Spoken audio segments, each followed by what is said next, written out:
kumbaga parang sa boxer, di ba? You don't talk, pinapakita mo lang sa laban. And that's what, oo, yun yung pinapakita niya. Talking. I like that. So, Powercast Sports. If you're new here, don't forget to subscribe and hit the notification bell. This content is presented by Arena Plus, Astigsa Sports. And ito na. This is the question, though. You know, I wanna change the question because it seems like we just, you know, parang umaasa tayo na hindi. We're just hoping to receive the news, and hopefully the news is good. The real question now is that if it's true, does a Kevin Kiambao, you know, in the strong group in the UAAP, ang ganda niya panoodin, he has the skills, but is this kind of skill, could this kid make it to the NBA? Ito na ba ang ating bagong kasi lagi tayo we put our hopes kay Soto, kina Paras at kung sino man. Si Kevin Kiambao, do you think as early as now, let's just assume it's true, or let's just talk about his skills, is this skills NBA worthy? What do you think of the skill? Oo, may laban. May laban si KQ para maging NBA player. Kasi yung IQ lang niya talaga, sobrang galing. As in, tapos isipin mo, yung kanyang shooting, confidence. Talagang wala kang bahid na hesitation on him. Pero ang pinakamaganda sa kanya, yung passing. Every time na hinahanap niya yung kanyang kakampi, tinitingnan niya kung saan niya mas open. Kaya, masasabi ko lang for KQ, yes, may laban yan. At maganda pa nga, good. Mas bata pa. May laban si KQ. Natuwa ako sa sagot mo, Billy. Usually, ikaw ay isa sa medyo, lagi kang may tanong ka kay Soto sa lahat, pero kay KQ naniniwala ka. That's ibang ihip ng hangin Kasi unang-una, alam ko kung sino ang player na legit na talagang alam yung international basketball sa hindi. And KQ exemplifies it. Yun na yun parang if I'm not mistaken, ang laro ni KQ, parang siyang si Desmond Bain na may passing. Parang syempre, hindi naman 100% accurate yung sinabi. Pero, ang maganda kay KQ, yan ang mga magandang Billy, yung hindi 100%. Good yan. Syempre naman, alam ko naman talaga, hindi naman talaga pag lagi totally 100%. Mo sasabihin yan, pero, hindi kita aawayin, bro. Sige, tanongin natin, pero ilang percent sa tingin mo ang KQ for now? Ilang percent? Bigyan natin ng porsyento. Na Na he can make it into the NBA. 60. Taas niya na. Wow, good job. Kasi may laban ako kay KQ.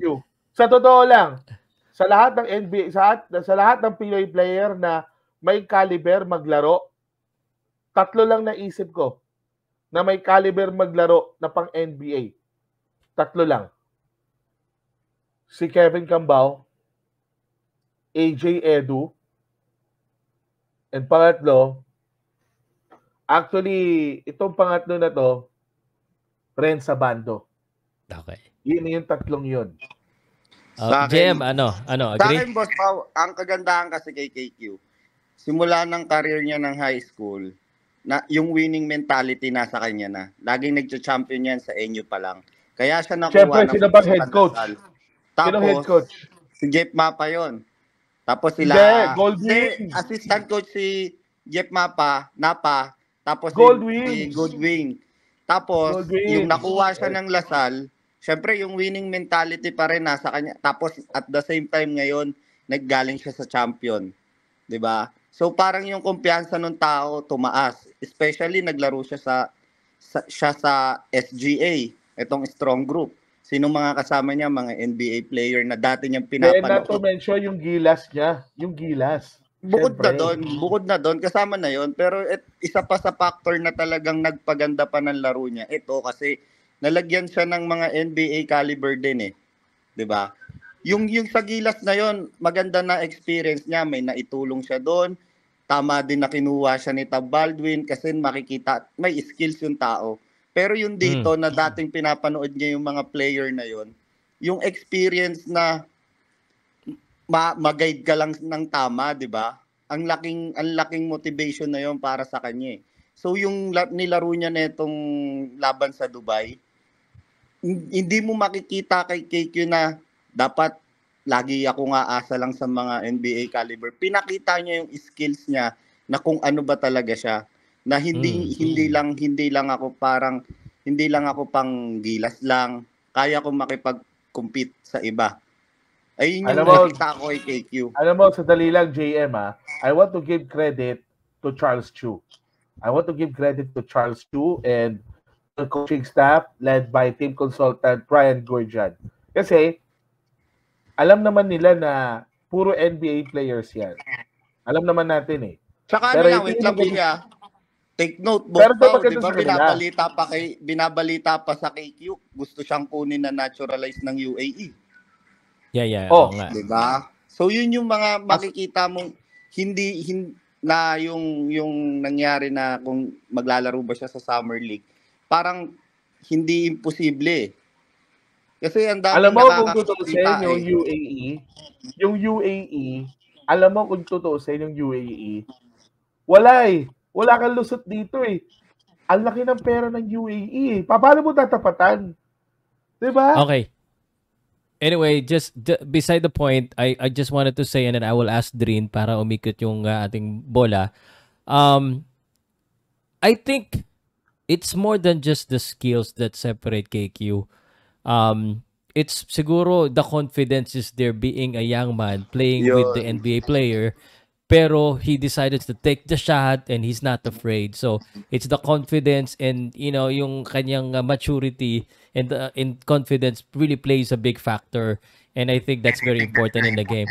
Pero Jamie, mute lang kita pag medyo nagpapangit ng feedback pag Sige lang, pero baka ito na naman tayo, na-overhype na naman ng isang basketball player.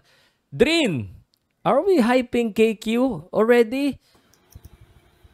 Para sa akin, hindi. Kasi, if you think about it, kailan ba ang isang Pilipino is na-consider to be a naturalized player by other country? Yes, we have players in Japan, di ba? We have players in Japan, Korea. Pero hindi sila...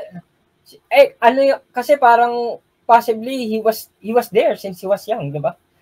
Not like to KQ's case. Siya lang yung nandito sa Pilipinas naglaro, nakita ng potential sa ibang bansa with NBA players. He has proven his worth to be hype parang hindi nga kailangan i-hype ni KQ kasi kumbaga parang sa boxer, 'di ba? You don't talk, pinapakita mo lang sa laban, and that's what yun yung pinapakita niya. I like that. So, we like to see yung possibility, no? We love that. Pero siguro 22 na rin si KQ. So, he's in the right age for me, no? To fight for the NBA. Let's see kung matuloy mo yung Summer League na yan and he stands out. Alam naman natin, napakaraming player dyan na nag-stand out sa Summer League. Jeremy Lin, for example. Diba? He got a good career in New York even though it's not long. Honestly ako, if you would ask me if you could make it, why not? Watanabe is there. Although Watanabe is probably bigger, but when it comes to skill and IQ, I think lamang si KQ dun.